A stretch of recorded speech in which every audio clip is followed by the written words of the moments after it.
இயேசுநாதா வாரும் இயேசுநாதா எந்தன் இதயம் தேடிடும் அன்பே நீ வாரும் இயேசுநாதா வாரும் இறைவனே வாரும் இறைவனே எந்தன் இதயம் தேடிடும் அன்பே நீ வாரும் இறைவனே வாரும் இறையாவியே வாரும் இறையாவியே எந்தன் இதயம் தேடிடும் அன்பே நீ வாரும் இறையாவியே.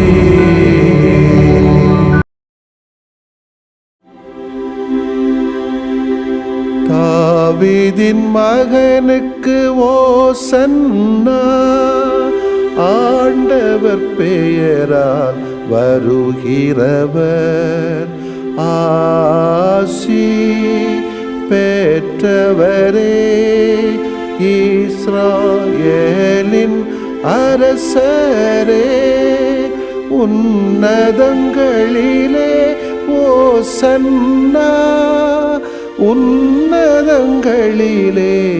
ஓசன்னா.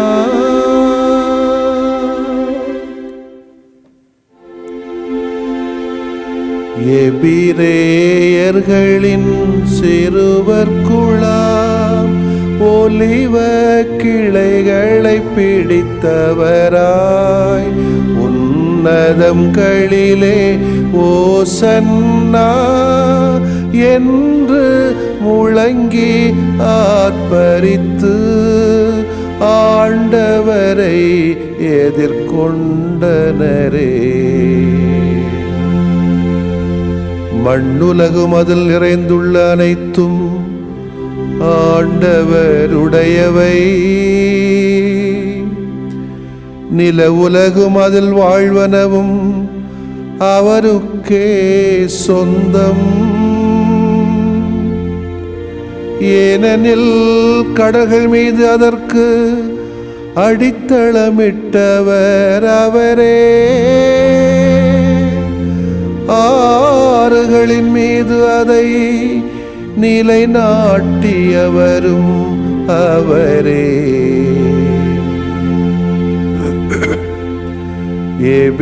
எபிரேயர்களின் சிறுவர் குழாம் ஒலிவ கிளைகளை பிடித்தவராய் உன்னதங்களிலே ஓசன்னா என்று முழங்கி ஆர்ப்பரித்து ஆண்டவரை எதிர்கொண்டனரே.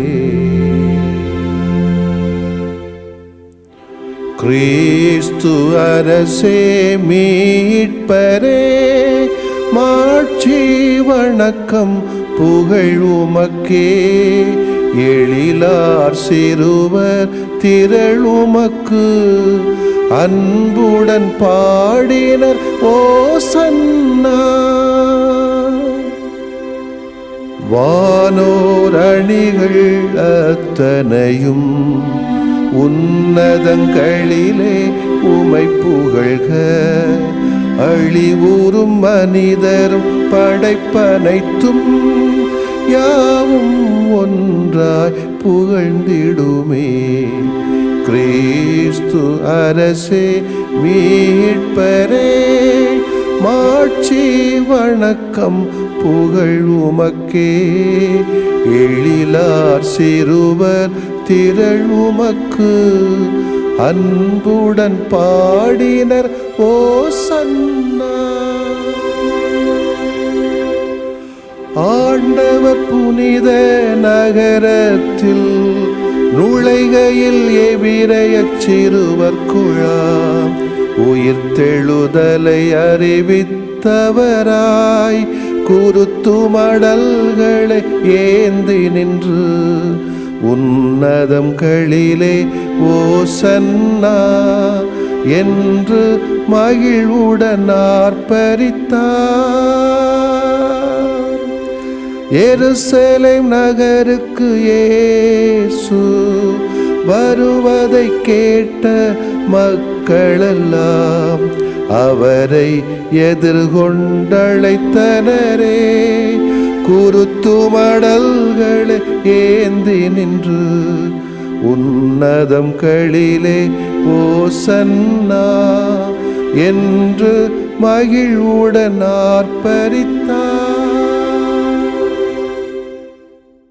தூய அடியார் பிலிப்பியருக்கு எழுதிய திருமுகம் அத்தியாயம் 2 இறை சொற்றொடர்கள் 6 முதல் 11 வரை.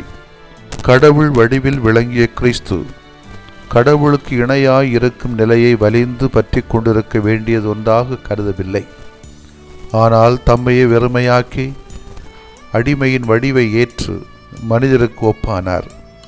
மனித உருவில் தோன்றி சாவை ஏற்கும் அளவுக்கு, அதுவும் சிலுவை சாவை ஏற்கும் அளவுக்கு கீழ்ப்படிந்து தம்மையை தாழ்த்தி கொண்டார். எனவே கடவுளும் அவரை மிகவே உயர்த்தி எப்பெயருக்கு மேலான பெயரை அவருக்கு அருளினார். ஆகவே இயேசுவின் பெயருக்கு விண்ணவர் மன்னவர் கீழுலகோர் அனைவரும் மண்டியிடுவர். தந்தையாம் கடவுளின் மாட்சிக்காக இயேசு கிறிஸ்து ஆண்டவர் என எல்லா நாவுமே அறிக்கையிடும். ஆண்டவரின் அருள்வாக்கு. இறைவா உமக்கு நன்றி. கிறிஸ்து இயேசுவிலே பிரியமுள்ள சகோதரிகளே சகோதரர்களே, அப்பாடா ஒரு வழியாக பரிசுத்த வாரம் வந்தாச்சு அப்படி என்று சிலர் நினைப்பார்கள். கொஞ்சம் கூட நாள் இருந்தால் கொஞ்சம் சுற்றி இருக்கலாமே, திருப்பயணம், தவம், நோன்பு, நற்செயல்கள் என்று அப்படி கூட கொஞ்சம் பேர் நினச்சிருப்பாங்க. வேறு வழி இல்லை. ஆண்டவருடைய பாடுகளின் குருத்து ஞாயிறு இன்றைக்கு நாம் கொண்டாடப்பட வேண்டி இருக்கிறது. பரிசுத்த வாரத்தின் தொடக்கம். அனைவருக்கும் வாழ்த்துக்களை தெரிவித்துக் கொள்கிறேன். வாழ்க்கை என்பது எப்பொழுதுமே இனித்து கொண்டே இருக்காது. ஆடு தேசம் வாங்குகிற அன்னைக்கு சந்தோஷமாக இருக்கும், அதுபோல் இருக்காது. அல்லது திருமண நாள் அன்னைக்கு சந்தோஷமாக இருக்குமே, அதுபோல் இருக்காது. அல்லது முதல் திருவிருந்து வாங்குகிறோம்ல, அந்த சந்தோஷம் போல் இருக்காது. ஒரு கசப்பான இனிப்பான அனுபவங்களை உள்ளடக்கியதான் வாழ்க்கை. அது ஒரு பயணம், பயணத்தால் ஆனது. பிறப்பிலிருந்து இறப்பு வரை நாம் பயணித்து கொண்டே தானே இருக்கணும். இந்த சமூகத்தில் பயணங்கள் சற்று வித்தியாசமாகவே அமைகிறது. பாரு, சட்டமன்ற தேர்தல் நடக்குது. எத்தனை பேர் அங்கங்கே வாக்குக்காக நடைபயணம் செய்கிறார்கள் என்று நமக்கு தெரியும். கன்னியாகுமரி முதல் சென்னை வரைக்கும் நடைபயணம். இந்த தவக்காலங்களில் இன்னொருலேருந்து 12 ஊருக்கு 14 ஊருக்கு நடைபயணம் செல்கிறார்கள், திருப்பயணம் என்ற பெயரிலே. சில பேர் ஜாதியின் பலனை காட்டுவதற்காக நடைபயணிக்கிறார்கள். சில பேர் சில சாதனை செய்வதற்காக, அமைதிக்காக பயணங்கள் செய்கிறார்கள். இப்படி வாழ்க்கை என்பது ஒரு பயணமாகவே இருக்கிறது. அதுபோலத்தான் இயேசுனுடைய வாழ்விலும் 3 வகையான பயணங்களை பார்க்கிறோம். ஒன்று வாழ்க்கை பயணம், அதாவது பெத்லகேமில் ஏரோதின் மிரட்டலுக்கு தப்பியோடி நாசரேத்தில் தங்கினார். நாசரேத்தில் திருப்பு குடும்பத்தோடு அவர் மேற்கொண்ட பயணம். அடுத்தது பணிக்கான ஒரு பயணம். தன் தந்தை சூசையப்பரின் மறைவுக்கு பின் தச்சராக தொழில் செய்து பலரையும் கவர்ந்து 30வது வயதிலே பாலைவனத்திற்கு மேற்கொண்ட பயணம் அது. இதற்கு பல புதுமைகள் இறையாட்சி பயணமாக மாற்றுகின்றார்கள். அடுத்ததாக மரண பயணம். பயம் அல்ல, மரண பயணம். துணிச்சலோடு எதிர்கொள்கிறார். இது நாம் சிறப்பிக்கின்ற இந்த குருத்தோலை பயணம் எருசலேமை நோக்கி சென்ற பயணம். இது கல்வாரியில்தான் முடிவடையும் என்று தெரிந்து சென்ற வீர பயணம். முதல் பயணம் நாட்டுக்கு வெளியே நடக்கிறது, 2வது பயணம் நாட்டுக்கு உள்ளே நடக்கிறது, 3வது பயணம் வாழ்க்கைக்குள்ளே, உடலுக்குள்ளே, உயிருக்குள்ளே, உணர்வுக்குள்ளே, கல்லறைக்குள்ளே நடைபெறுகிறது. இது கலிலேயாவிலே ஆரம்பித்து எருசலேமிலே நிறைவடைகிறது. இந்த பயணம் தான் அவரின் ஒட்டுமொத்த வாழ்வையே சுட்டி காட்டுகிறது. இதில் இவர் பயன்படுத்திய பொருட்கள் அவரின் வருங்கால அடையாளமாக விளங்குகிறது. குருத்தோலைகள் வெற்றியின் அடையாளமாகவும், கழுதை அவமானத்தின் அடையாளமாகவும், ஓசன்னா கீதம் ஏமாற்றத்தின் அடையாளமாகவும் பயன்படுத்தப்படுகிறது. அதனால்தான் இயேசுவின் நடைபயணம் ஒரு பாடுகளின் பயணமாக மாறுகிறது. நம்முடைய வாழ்க்கை பயணத்தில் வருகின்ற பாடுகளை நம்ம இன்னைக்கு சந்திக்கணும், சிந்திக்கணும். சொகுசாக பயணமாக மேற்கொள்ள ஆசைப்படுகிறோமா, அல்லது சிலுவைகளை தாங்கிக் கொண்டு பயணிக்க ஆசைப்படுகிறோமா? திருப்பாடல் 22 இன்னைக்கு பாடக்கூடிய திருப்பாடல் இதுதானே சொல்கிறது, எப்படியெல்லாம் உன்னை நம்பியிருந்தேன், இப்படி என்னை கைவிட்டு விட்டாயே என்று. நம்முடைய நட்பு வட்டாரத்தில் ஏதாவது ஒரு தீங்கு செய்கிற போது, உதவி கேட்டு பறக்கிற போது நாம் சொல்வதில்லையா? அதுபோலத்தான் இயேசுவும், இப்படி இவ்வளோலாம் செய்தேன், கூடவே இருந்தேனே, உடன் இருந்தேனே, வழிகாட்டினேனே, புதுமை செய்தேனே, அறிவுரை சொன்னேனே, கடவுள் யார் என்று சுட்டி காட்டுகிறேனே, என்ன கூட காட்டி கொடுத்துட்டீங்களா பாவிகளா என்று இயேசு சொல்கிறார். இயேசுநாதர் சிலுவையில் அறையப்பட்ட போது அவர் சிலுவையிலிருந்து உதிர்த்த கடைசி 7 வார்த்தைகளும் நமக்கு தெரியும். இதற்காக இந்த திருப்பாடல் ஆசிரியர் இந்த வரிகளை சொல்கிறார். அவர் யாரால் கைவிடப்பட்டார், எப்படி கைவிடப்பட்டார், கடவுள் மீது முழுமையான நம்பிக்கை கொண்ட ஒருவரின் பாடல்தான் இந்த திருப்பாடல் என்பது நமக்கு தெரிய வேண்டும். அவர் கடவுள் மீது நம்பிக்கை கொண்டிருக்கிற நேரத்தில் கூட ஒரு சில துன்பங்களை அவர் சந்திக்க நேரிடுகிறது. அந்த துன்ப நேரத்தில் மற்றவர்கள் நம்பிக்கையாளரை பரிகசிக்கிறார்கள், அவரை வார்த்தைகளாலே வதைக்கிறார்கள். கடவுள் கடவுள் என்று சொன்னேனே, கடவுள் கடவுள் என்று சொன்னானே, இப்போது அந்த கடவுள் எங்கே என்று இருமாப்பு செய்கிறார்கள். நமக்கு சேர்ந்து தானே சொல்கிறோம். இப்போ அந்த துன்ப நேரத்தில் கடவுள் நம்பிக்கை கொண்டவரை நெருக்கடிக்கு உள்ளாக்குகிறார்கள். நமக்கு தான் நல்லவர்களை நெருக்கடிக்கு உள்ளாக்குகிறோமே. அந்த வேதனையில் எழுப்பப்படக்கூடிய வரிகள் தானே இந்த வரிகள்.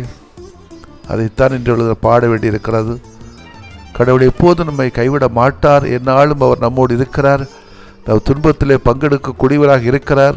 நாம் கடவுளின் அன்பை முழுமையாக உணர்கின்றவர்களாக நமது வாழ்வை அமைத்துக் கொள்ள வேண்டும் என்பதுதான் இன்றைய நாளுடைய சிந்தனையாக எனக்கு தோன்றுகிறது. இன்றைய குருத்து ஞாயிறு தந்த உயிர்ப்பு நம்பிக்கையில் பெரிய வெள்ளியை சந்திக்கின்ற வலிமையை பெற்றார் ஆண்டவர் இயேசு. இந்த உயிர்ப்பு நம்பிக்கை நினைவூட்டுகிற குருத்து ஞாயிறை கொண்டாடுகிற நாம் வாழ்வின் பெரிய வெள்ளிகளை வலிமையோடு சந்திக்க வேண்டியிருக்கிறது. இன்றைக்கு நடைபெறுகின்ற இந்த சட்டமன்ற தேர்தல் நமக்கு ஒரு சவால். யாருடைய கையிலே நாம் ஆட்டியமளிக்கப் போகிறோம் என்பது நமக்கு தெரிகிறது. நமக்குள்ளே நமக்கு ஒரு சிறுபான்மையின மக்களை பாதுகாக்கக்கூடிய அதிகாரமும் வல்லமையும் சக்தியும் ஆற்றலும் இருக்கிற பொழுது யாருக்கும் அடிபடி வேண்டிய தேவையில்லை. இந்திய அரசியல் சாசனம் சொல்லுகிற சமத்துவம், சகோதரத்துவம், சமநிலை, சுதந்திரம் இதெல்லாம் நமக்கு இருக்கிறது. அதை ஒழுங்காக ஒன்று சேர்ந்து நாம் பயன்படுத்த வேண்டிய காலத்தின் கட்டாயம் இது. இதனால் பல சிலுவைகள் வரிகள் வருகின்ற பொழுது அதை தாங்கிக் கொள்ளத்தான் வேண்டியிருக்கிறது. யார் யாரோடு சேருகிறார்களோ அது அவர்களை பொறுத்தது. ஆனால் கட்சி அரசியலை பற்றி நான் பேசுவதில்லை. யாருக்கு ஓட்டு போடுங்கன்னு சொல்றது கூட எனக்கு உரிமை கிடையாது, அது ஒரு பெரிய குற்றம்.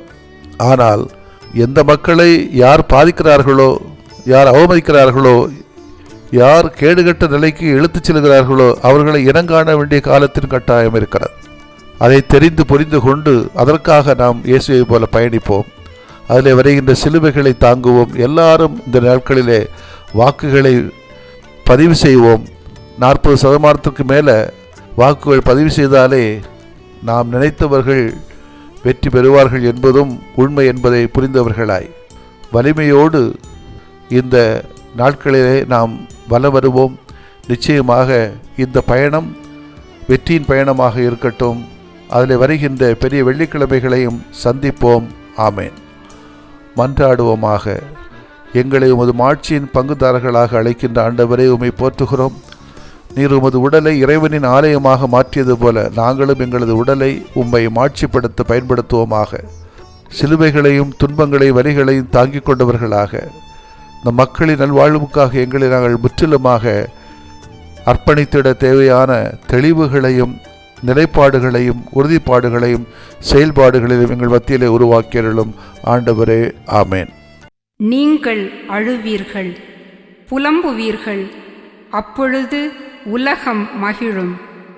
நீங்கள் துயருறுவீர்கள், ஆனால் உங்கள் துயரம் மகிழ்ச்சியாக மாறும்.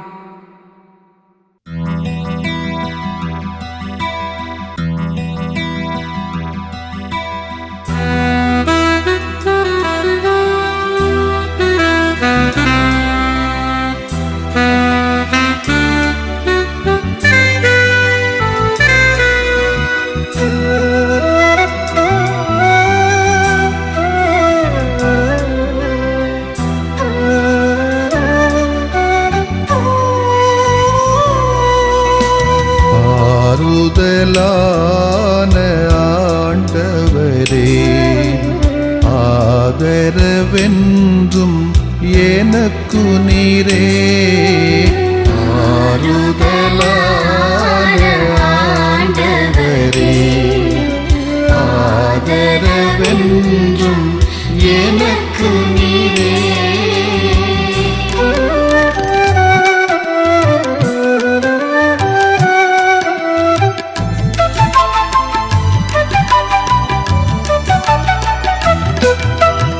என் கவலை என் கண்ணீர் என்னை வருத்தும் வேதனைகள், என் கவலை என் கண்ணீர் என்னை வருத்தும் வேதனைகள், என் பயங்கள் நெருக்கடிகள் எல்லாம் ஏற்றனை தேற்றுமையா. என் பயங்கள் நெருக்கடிகள் எல்லாம் ஏற்றனை தேற்றுமையா.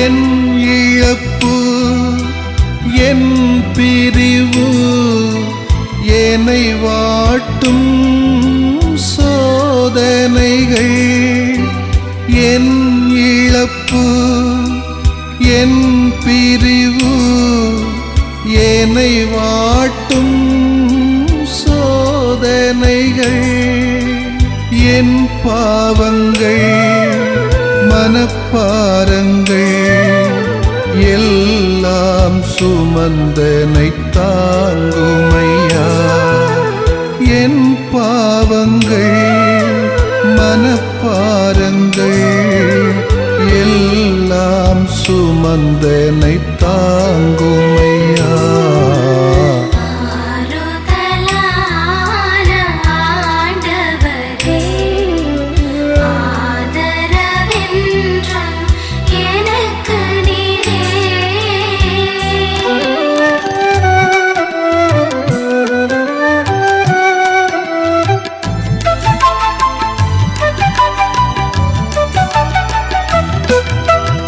என் குடும்பம் என் பணிகள் என்னை அழுத்தும் பல சுமைகள்,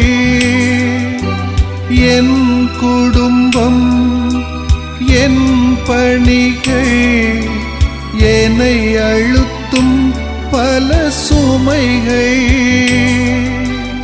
என் நோய்கள் கடன் துயர்கள் எல்லாம் பார்த்தென்னை நடத்துமையா. என் நோய்கள் கடன் துயர்கள் எல்லாம் பார்த்தென்னை நடத்துமையா. ஆறுதலான ஆண்டவரே, ஆதரவென்றும் எனக்கு நீரே.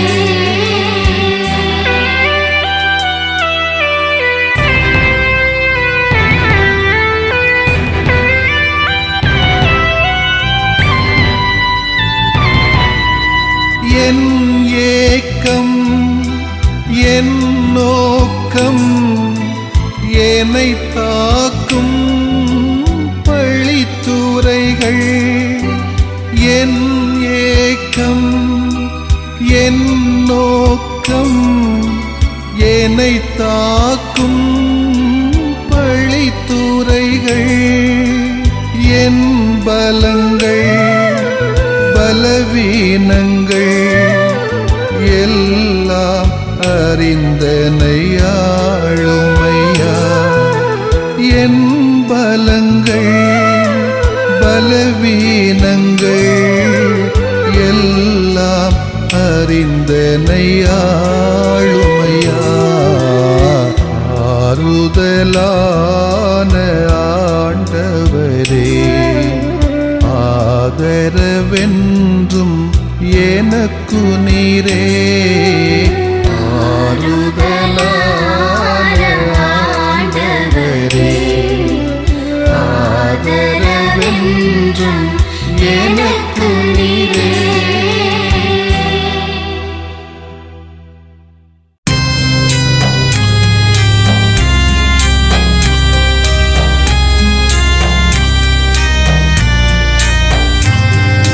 மாண்புயரிவருள்ளடையாளத்தை தாழ்ந்து பணிந்து ஆராதிப்போ.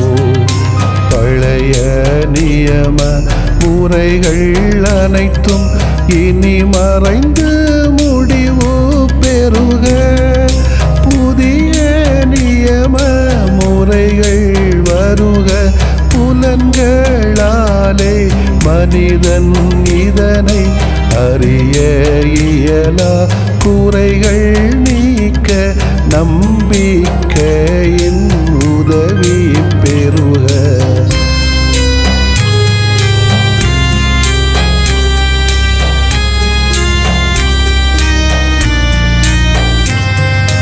தந்தை அவர்க்கும் மகன் அவர்க்கும் புகழ்ச்சியோடு வெற்றியாக்கும்.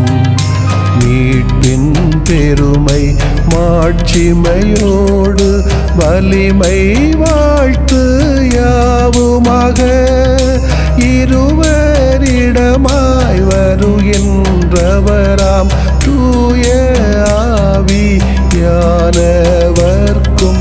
அளவில்லாத சமப்புகழ்ச்சி என்றுமே உண்டாகுக. ஆமென்.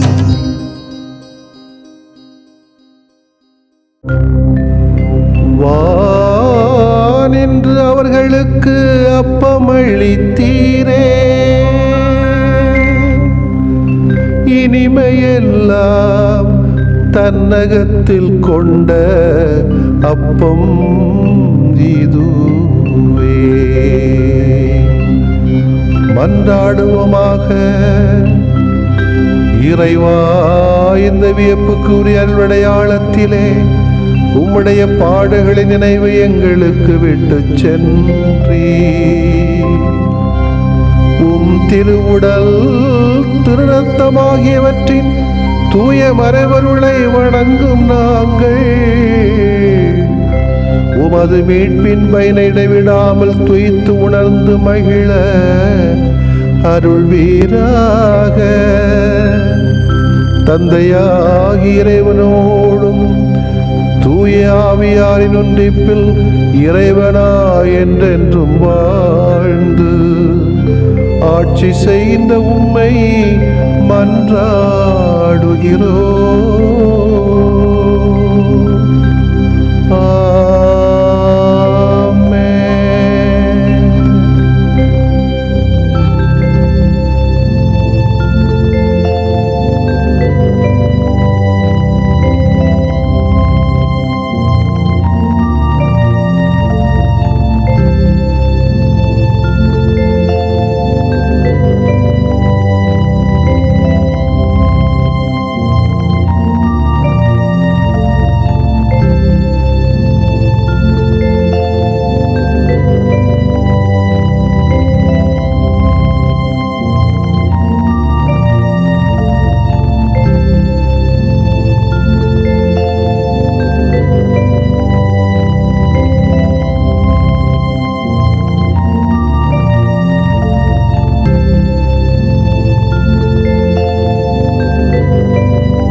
என் இறைவா என் இறைவா ஏன் என்னை கைவிட்டி என் இறைவா என் இறைவா ஏன் என்னை கைவிட்டி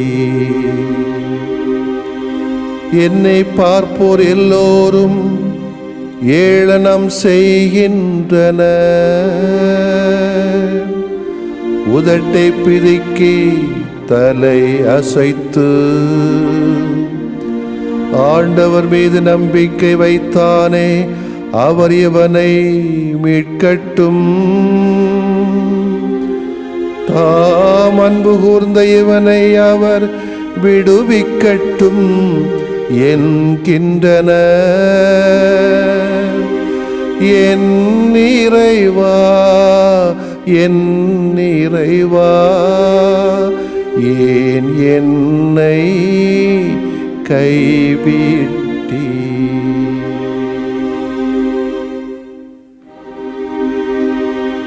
கிறிஸ்து சாவை ஏற்கும் அளவுக்கு,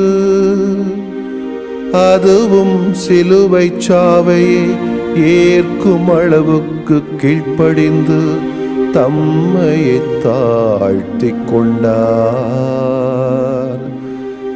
எனவே கடவுளும் அவரை மிகவே உயர்த்தி எப்பெயருக்கும் மேலான பெயரை அவருக்கு அருளினார்.